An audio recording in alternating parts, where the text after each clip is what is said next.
चला तर आता वाजलेले दुपारचे 12:30 आणि आपण आपल्या कोंबड्यांची अंडी गोळा करू. तर इथं काय अंडी नाही, इथे आहेत अंडे एवढे. तुम्हाला मी अंडी दाखवते, सगळी अंडी म्हणजे आजची सकाळपासूनची. आता हे जे अंडं असतं बघा, हे याला कोंबडीचं ब्लड वगैरे लागलेलं आहे, तर हे असले अंडे मला स्वच्छ करून समोरच्या व्यक्तीला द्यावं लागतात. नाही ते असले अंडे त्यांना खाऊ तरी वाटतील का?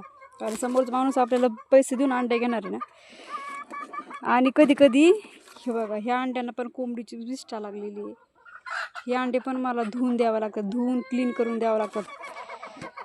हे बघा, लोकांना असे अंडे पाहिजे असते, एकदम स्वच्छ क्लीन. हे बघा इथे एक हे अशी.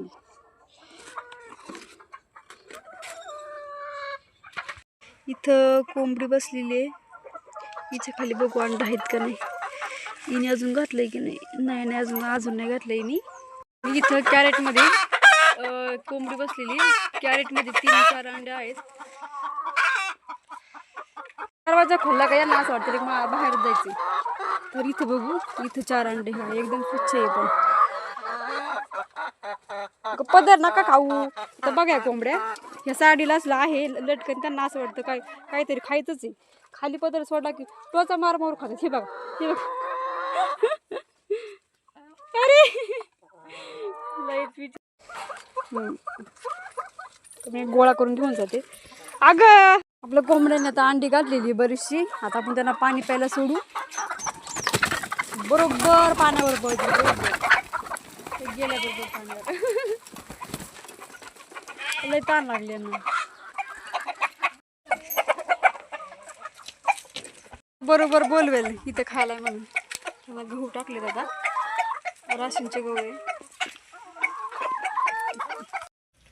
आता आपण नाही गहू टाकू.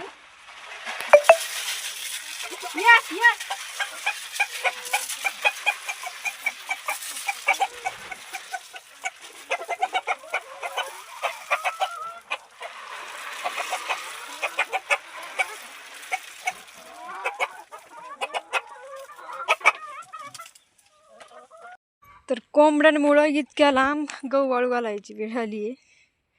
तर कोंबड्याने पाहिल्यानंतर साखर पांगून ठेवता नाही. थोडेसे सोनकिडे झालेले, तर पांगवते उन्हात.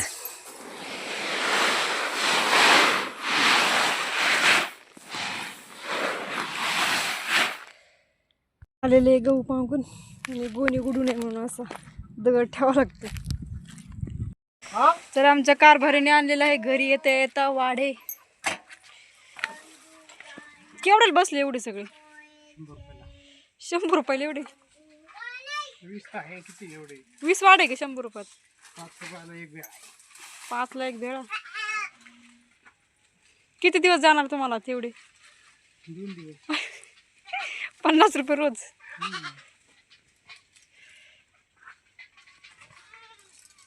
दादा कसं करते पप्पा दांडू.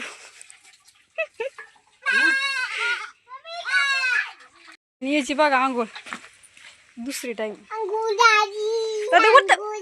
आता, उठ त्याच्यातून उठ.